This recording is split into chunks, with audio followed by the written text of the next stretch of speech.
అలా కథ ఏంది అలా లక్షణం ఎందుకు మస్తున్నది నా దగ్గర. నేను చెప్తా దానికి సమయం సందర్భం రాని అన్నీ దిద్దాం. గ్రీన్కో కంపెనీతో ప్రభుత్వ పెద్దలు ఏదైనా విధానపరమైన ఒప్పందం చేసుకోవాలనుకుంటే హైదరాబాద్లోనే చేసుకోవచ్చు. మా ప్యారడైజ్ కాడ చేసుకోవచ్చు, పరేడ్ గ్రౌండ్లో చేసుకోవచ్చు, జేబీఎస్ పరేడ్ గ్రౌండ్ చేసుకోవచ్చు, ఎల్బీ నగర్ దగ్గర ఉన్న గ్రౌండ్లో చేసుకోవచ్చు, ఎక్కడైనా చేసుకోవచ్చు. అయితే హైదరాబాద్కు 7,300 కిలోమీటర్ల దూరంలోని దావోస్లో ఒక గదిలో కూర్చొని మరీ డీల్ చర్చలలో పాల్గొన్నాను.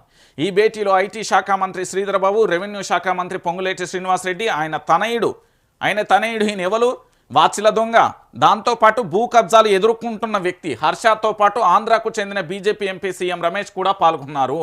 బీజేపీ పాలిత మహారాష్ట్ర ముఖ్యమంత్రి దేవేంద్ర ఫడ్నవీస్ కూడా దావోస్లో పర్యటించారు.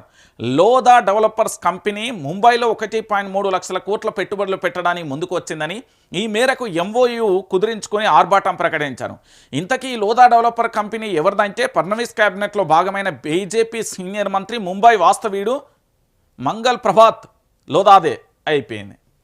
కాంగ్రెస్ బీజేపీ ముఖ్యమంత్రులు దావోస్లో చేసుకుంటున్న ఒప్పందాలు, జరుగుతున్న పెట్టుబడులు, చర్చలు ఎంత హాస్యాస్పదంగా ఉన్నాయో చెప్పడానికి ఈ 2 చిన్న ఉదాహరణలు చాలు.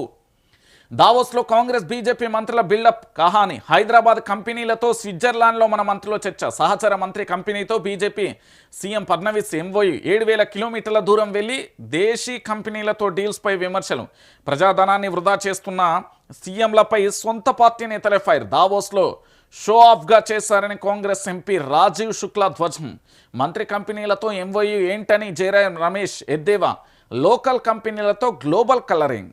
ఇది కథ. అర్థమైందా తెలంగాణ ప్రాంత ప్రజలారా? ఇగో చూడరు ఈ అందమైన ముఖాలు మన దేశం ప్రపంచం మొత్తం తిరిగినా దొరికాయి. ఇగో ఇవన్నీ మన బంగారు కొండలీలు తెలుసు కదా. మన మంత్రి, మన ఇంకో మంత్రి, వాళ్ళ కొడుకు సీఎం రమేష్, వీళ్ళందరూ కూడా ఇక్కడోలే. ఇదే మీటింగు గాంధీ భవన్లో పెట్టుకోవచ్చు, సెక్రటరియట్లో పెట్టుకోవచ్చు, ప్రజాభవన్లో పెట్టుకోవచ్చు, జూబ్లీహిల్స్ ప్యాలెస్లో పెట్టుకోవచ్చు, ప్యారడైజ్ హోటల్ కాడ పెట్టచ్చు, తాజ్ హోటల్లో పెట్టచ్చు. వీళ్ళు ఇంకా కావాలంటే స్టార్ హోటళ్ళల్లో కూడా వీళ్ళు పెట్టుకోవచ్చు.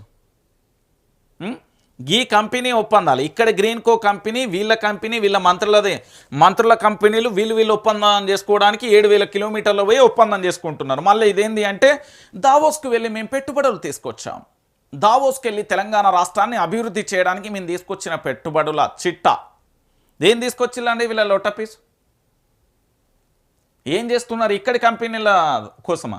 ఆ కర్ణాటక ముఖ్యమంత్రి కూడా ఏంది, ఆయన పేరు ఫడ్నవీస్, ఆయన కూడా వాళ్ళ క్యాబినెట్ మంత్రి ఉంటాడు. ఆయన మంగళ ప్రభాత్ అని ముంబై వాస్తవ్యుడు, ఆయన కంపెనీతోనే 1.3 లక్షల కోట్ల రూపాయలకు సంబంధించిన ఒప్పందం చేసుకుని వచ్చిళ్ళు. అయితే ఒకసారి ఆలోచించండి, 7,300 కిలోమీటర్లు పోయి తెలంగాణ రాష్ట్రానికి సంబంధించిన వాళ్ళ కేబినెట్లోని సహచర, వాళ్ళ కుటుంబ సభ్యులు, వాళ్ళ బంధువులకు సంబంధించిన కంపెనీలకు సంబంధించి వాళ్ళు మాట్లాడుకుంటున్నారు.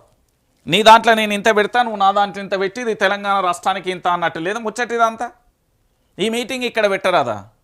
నా వైఆర్టీవీ స్టూడియోని అడిగినప్పుడు ఇద్దును కదా, ఓ రోజు 2 రోజులు ఈ పెట్టుబడుల గురించి చర్చలు పెట్టుకుంటా అంటే నేనే అరేంజ్ చేద్దును కదా. 7,300 కిలోమీటర్ల విమాన ఛార్జీలు బొక్క, అవన్నీ బొక్క. ఇక ఆలోచించుర్రు, ఇక తెలంగాణకు పెట్టుబడులు రామ్మ. మళ్ళీ వీళ్ళు ఏంది, విమానం దిగంగానే హారతి పల్లెం, ఓ బోకే, ఓ శాలువా, ఏంది పూలదండలు, మళ్ళీ డీజేలు గీజేలు సపోర్ట్లు అన్నీ పట్టుకపోర్రిగా. మళ్ళీ వీళ్ళు అచ్చటాలకు మరి ఏంది తక్కువ ముచ్చటన, తక్కువ ఖర్చు పెట్టిపోయి మళ్ళీ దావోస్లో ఊకొని మళ్ళీ పెట్టుబడుల కోసం పోతురి. ఇక తెలంగాణ మా తెలంగాణ అద్భుతమైన పరిపాలన నడుస్తుంది. కాంగ్రెస్ పరిపాలన మించి ఏ రాష్ట్రంలో కూడా ఇంత అద్భుతమైన పరిపాలన లేదు.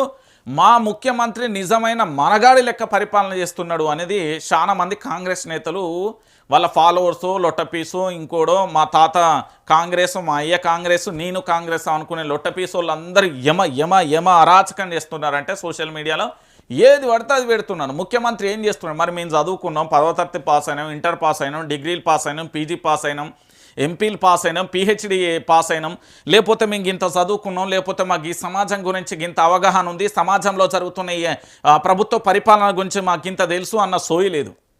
ముఖ్యమంత్రి మంత్రులేదు అనుకుంటున్నారు, అయ్యా మీకేం పరిపాలన అత్తా అంటే ఆలోచించరు. మీ ఇంట్లో మీ అయ్యకో నాయనకో తాతకో అన్నదమ్ములకు ఎవరికైనా రుణమాఫీ అయిందంటే చర్చ లేదు. నీ ఇంట్లో నీ చదువుకునే అన్నదమ్ములకు విద్యా కార్డు విద్యా భరోసా వచ్చిందంటే సోయలేదు. దాంతోపాటు మీకు 500 బోనస్ గురించి సోయలేదు.